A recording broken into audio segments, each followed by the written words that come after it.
इतिहास लिखा है इसमें, कुछ खास छिपा है इसमें। इतिहास लिखा है इसमें, कुछ खास छिपा है इसमें। मर्यादा है, कोई वादा है, विश्वास रखा है इसमें। सात फेरों से मिला ये तो उपहार है, मेरा श्रृंगार है ये, मेरा श्रृंगार है, मेरा श्रृंगार है ये, मेरा श्रृंगार है। मंगलसूत्र, मंगलसूत्र, मंगलसूत्र, मंगलसूत्र, मंगलसूत्र, मंगलसूत्र,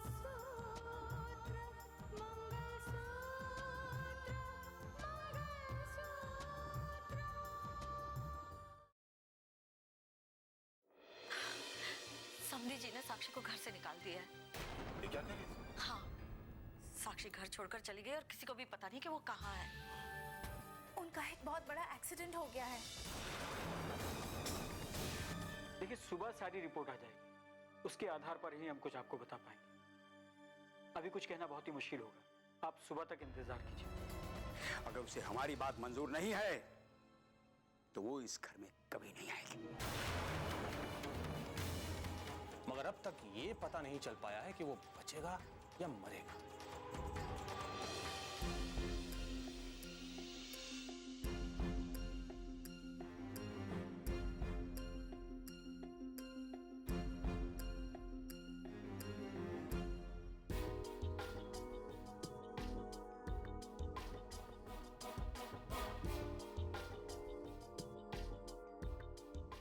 डॉक्टर साहब, आपने पूरी रात मेरे बेटे को ऑब्जर्वेशन में रखा। अब तक तो आपने सारे रिपोर्ट्स देख लिए होंगे। मेरे बेटे को होश कब आएगा डॉक्टर साहब? आप खामोश क्यों हैं? ये तो बताइए कि वो ठीक हो जाएगा कि नहीं, उसे होश आएगा कि नहीं, कुछ तो बताइए डॉक्टर। देखिए, उसके होश में आने का ही तो इंतजार कर रहे हैं। ये सच है कि हमने उसे बचा लिया है, लेकिन बचा कर भी हम उसे बचा पाएंगे या नहीं, पता नहीं।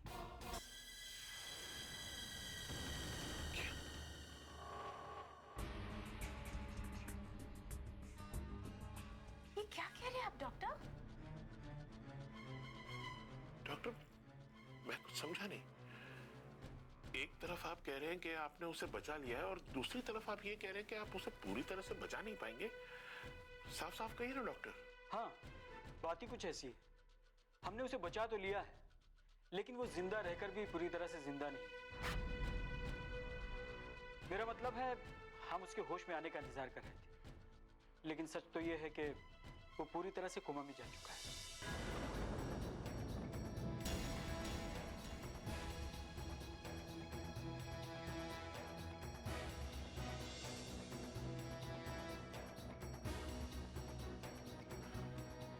कोमा?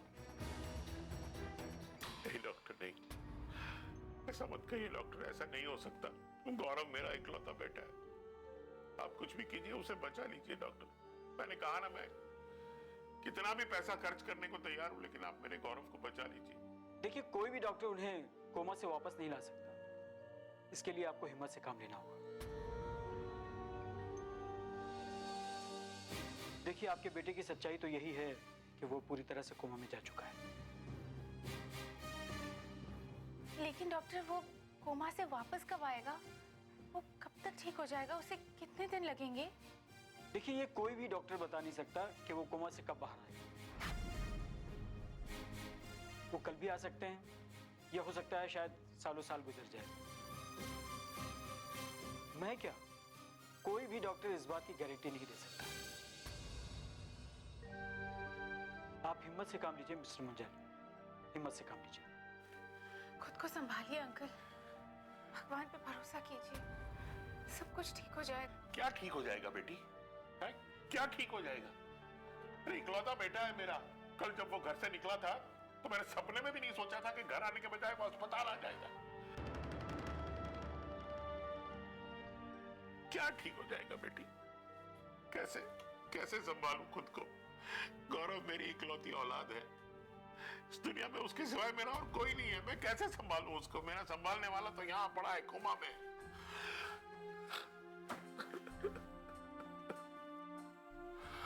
अंकल आइए, आप आइए, आइए अंकल, जस्ट आइए। कैसे संभालूं?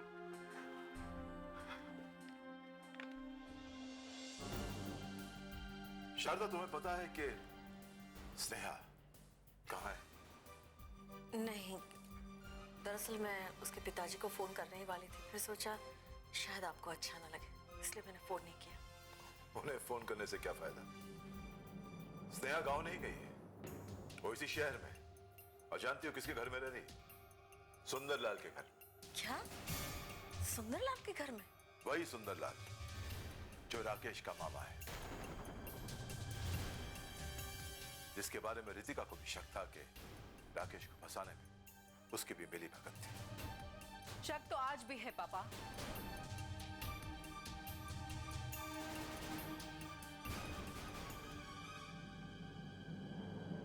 और पुलिस के पास इस बात के लिए पुख्ता सबूत भी है पापा कि जमाल शेख, गुलशन शाह और सुंदरलाल के बहुत करीबी रिश्ते रह चुके हैं और आज भी हैं। और इसीलिए पापा पुलिस सुंदरलाल को तलाश कर रही है, उसके घर पर भी नजर रखी जा रही है। लेकिन स्नेहा सुंदरलाल को कैसे जानती है? और यहाँ से निकलकर उसके घर कैसे पहुंच गई? इस बात के लिए तो मैं भी हैरान हूं मां। लेकिन इस सवाल का जवाब तो सिर्फ दो ही इंसान दे सकते हैं।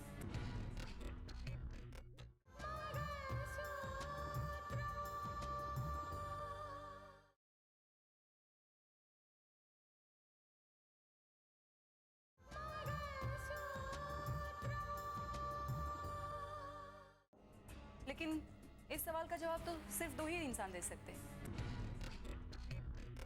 या तो चाची या फिर सुंदरलाल। हमें इंतजार करना होगा, हर सवाल का जवाब मिलेगा, जरूर मिलेगा। खैर, तुम बताओ, साक्षी का कुछ पता चला? नहीं माँ, मैं पता तो लगाना चाहती हूँ, लेकिन पापा जी, हम सब खामोश हैं उनकी वजह से।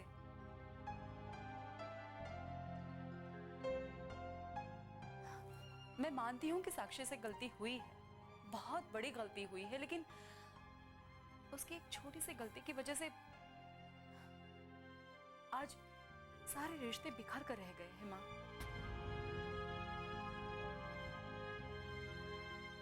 देखो ना, आज इस हालत में उसके अपने रिश्ते, खून के रिश्ते उससे बहुत दूर है, जिन्होंने उसे जन्म दिया। रितिका, जब किसी का विश्वास टूटता है तो ऐसा ही होता है। कितनी रोई होंगी उनकी आंखें, आंसुओं का हिसाब तो उनका दिल ही दे सकता है। पापा, मैं समझती हूँ, और साक्षी को भी इस बात का एहसास है कि उसे बहुत बड़ी गलती हो गई है। वो बहुत दुखी है इस बात को लेकर, लेकिन तुम साक्षी की बात करते हो, हालत समझी भी नहीं है। जिसके घर के दरवाजे से आई हुई बारात लौट जाए, उसके दिल पर क्या गुजरती है।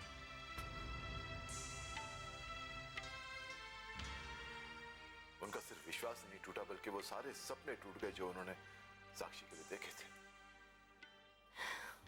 मैं समझ सकती हूँ पापा, पापा जी के दिल पर क्या गुजर रही होगी इसका अंदाजा कोई नहीं लगा सकता।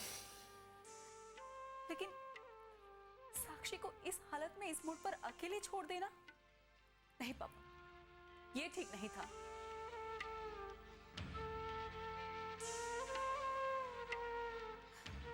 देखिए पापा, इस वक्त साक्षी को हिम्मत की जरूरत है। अगर उसे हिम्मत मिल जाती तो वो अपने अधिकार खुद पा लेती। और पापा, ये मेरा विश्वास है कि अगर वो अपने अधिकार पा लेती ना, तो पापा जी ने जो भी सपने देखे थे साक्षी को लेकर, वो सारे के सारे सपने पूरे हो जाते। तुम ठीक कह रही हो बेटा, लेकिन किसी भी तरह से साक्षी का पता लगाने की कोशिश करो। उसका पता लगाना ही चाहिए। न जाने कहाँ होगी, किस हाल में होगी। हाँ माँ, मैं कोशिश तो कर रही हूँ और मुझे उम्मीद है कि बहुत जल्द साक्षी का पता लग जाएगा।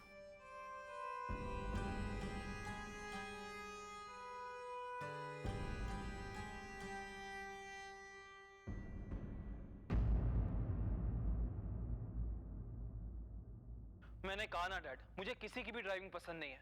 और वैसे भी ना वो ड्राइवर कम बॉडीगार्ड ज्यादा लगता था। डैड, आजकल लाइफ इतनी फास्ट हो गई और आप ड्राइविंग की बात कर रहे हैं। एनीवे, आपका कोई ड्राइवर मुझे पसंद आया ना तो उसे रख लूंगा। अब मैं चलता हूँ, बाय। बाय। और सुनो, खाना साथ खाएंगे। Okay dad, see you, bye.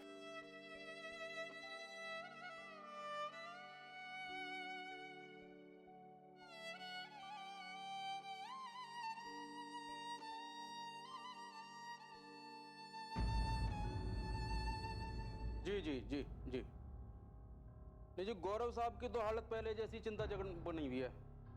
और कोई सुधार नहीं है जी उनकी हालत में। और साहब भी उन्हें देखने हॉस्पिटल ही गए हुए हैं जी। हाँ जी, बस जैसे ही घर आवेंगे मैं आपका मैसेज दे दूंगा जी। हाँ जी, हाँ जी, ठीक है जी। आओ बेटा।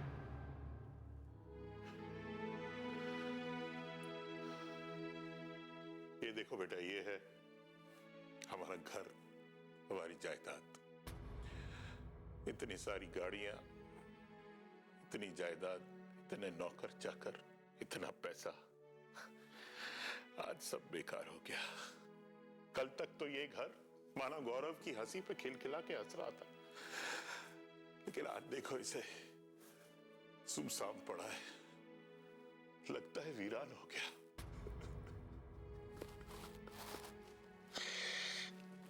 लगता है वीरान हो गया बेटा।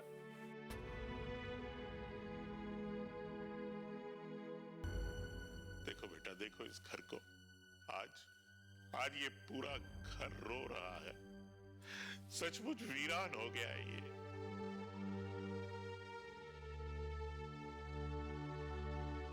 क्योंकि मेरा बेटा गौरव अस्पताल में पड़ा है बेजान सी मूर्ति बनकर। पता नहीं कब मैं उसका चेहरा देखूंगा फिर से। हंसता हुआ चेहरा कब देखूंगा।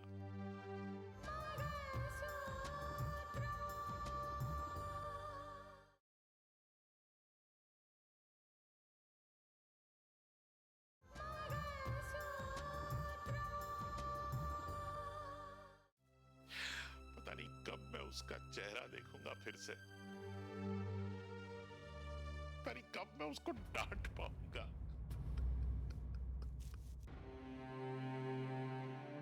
साहब जी, उम्मीद रखो, भगवान पे भरोसा रखो।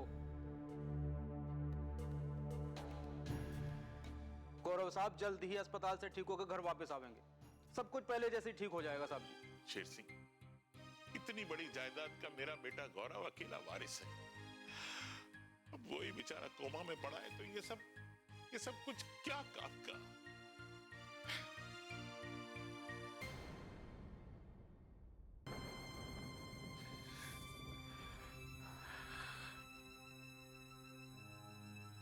आप ऐसा क्यों सोचते हैं अंकल?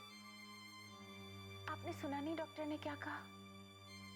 उन्होंने कहा कि ऐसा भी हो सकता है कि शायद गौरव कोमा से वापस आ जाए।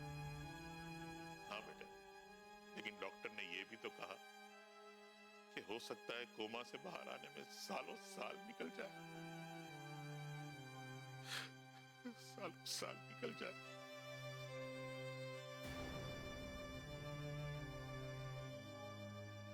बेटा, तुम जानती हो गौरव की मां तो मुझे 10 साल पहले ही छोड़ के चली गई थी।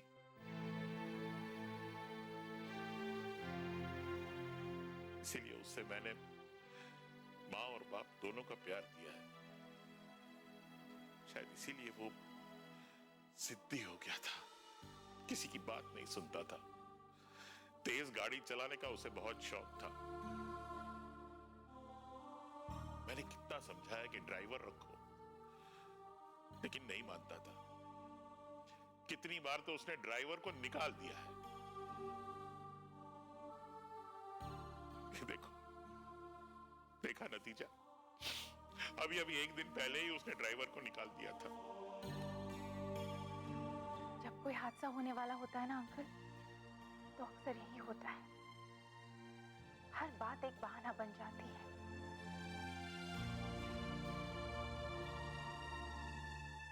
पर अंकल, एटलीस्ट आपको इस बात की तो तसल्ली है कि आप जब चाहे गौरव को देख सकते हैं, उसको मिल सकते हैं। और एक और बात की उम्मीद है अंकल, कि आज नहीं तो कल गौरव कोमा में से वापस आ जाएगा। साहब जी उम्मीद रखो, ऊपर वाले पे भरोसा रखो। गौरव साहब जल्दी ही ठीक होकर घर वापस आवेंगे। हाँ शेर सिंह, अब तो सिर्फ उम्मीद और प्रार्थना इन दोनों का ही सहारा है। अरे हाँ शेर सिंह, ये साक्षी बिटिया है, ये आज से हमारे ही घर में रहेंगी। इन्हें ऊपर ले जाओ और गौरव के बगल वाला कमरा दिखा दो। और हाँ, एक बात का ख्याल रखना, हमारे घर में इन्हें किसी चीज की कभी कोई तकलीफ नहीं होनी चाहिए। बेफिक्र हो साहब जी, कोई तकलीफ ना होगी ना।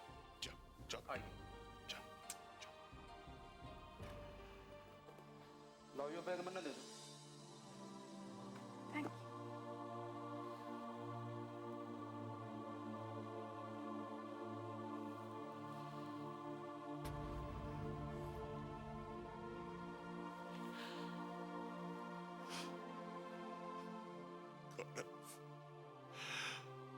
गौरव, क्या कर दिया बेटा, क्या कर दिया? ये मुंजाल करोड़ों की जायदाद की मालिक है और ये शहर का माना हुआ बिजनेसमैन, फिर ये राकेश उसका बेटा। ये बात कुछ समझ में नहीं आती। मुंजाल की कहानी एक बहुत पुरानी कहानी है जो मुझे सुंदर ने सुनाई थी। एसडीएम राजेश्वर और मुंजाल दोनों एक वक्त पर बहुत गहरे दोस्त हुआ करते थे। मुंजाल का किसी लड़की के साथ अफेयर था। सुना है कि चुपचाप उन्होंने शादी भी कर ली, लेकिन राकेश के पैदा होते ही वो लड़की भगवान को प्यारी हो गई। मुंजाल के सर पर भूत सवार था एक बहुत बड़ा बिजनेसमैन बनने का। मुंजाल पढ़ा लिखा भी था और उसमें वो सारे गुण मौजूद थे जो एक बिजनेसमैन को चाहिए। उसकी शादी सेठ रमाकांत की बेटी के साथ तय हो गई, जो खुद ही एक बहुत बड़ा बिजनेसमैन था। ओहो, तो ये बात है। अगर रमाकांत की बेटी को यह पता चलता कि मुंजाल का एक बेटा भी है, तो वो उससे हरगिज शादी नहीं करती।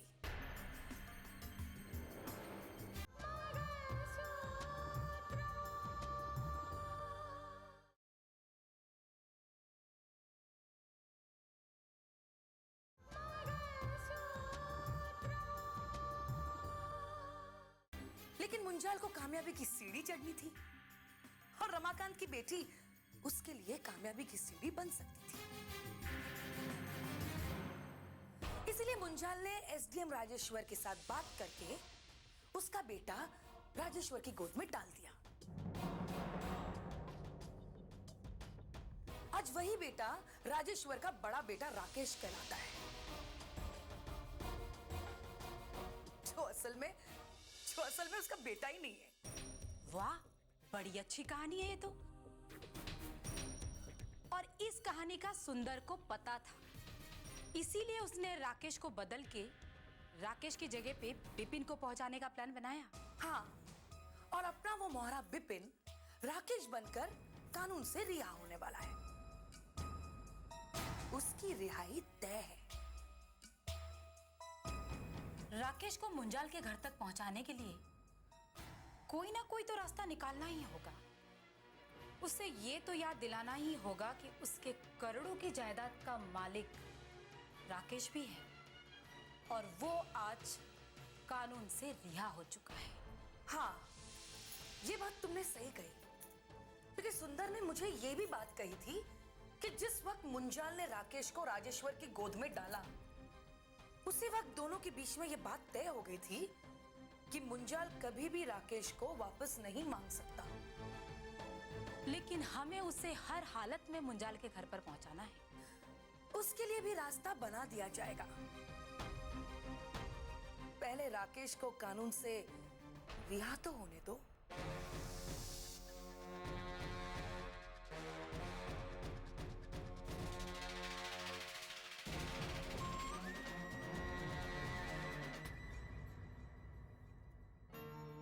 शारदा, मैं कोर्ट जा रहा हूं।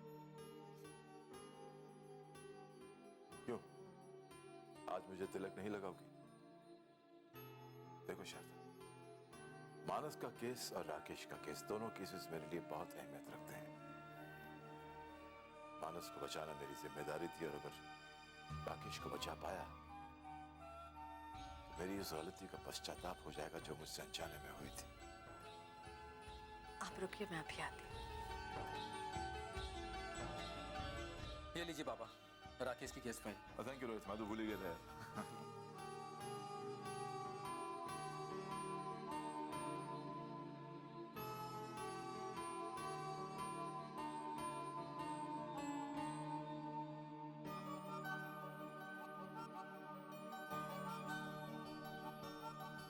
ईश्वर आपको कामयाबी दे। शारदा, हर बात एक दूसरे से जुड़ी होती है। राकेश की रिहाई भी मेरे हाथों होनी थी। शायद इसीलिए पहले से ही जज के पद से मैंने इस्तीफा दे दिया और वकील का ये चोगा पहन लिया। आपने जिस मकसद के लिए इस्तीफा दिया है वो कोई छोटी बात नहीं, बहुत बड़ी बात है। भगवान आपको जरूर कामयाबी देगा।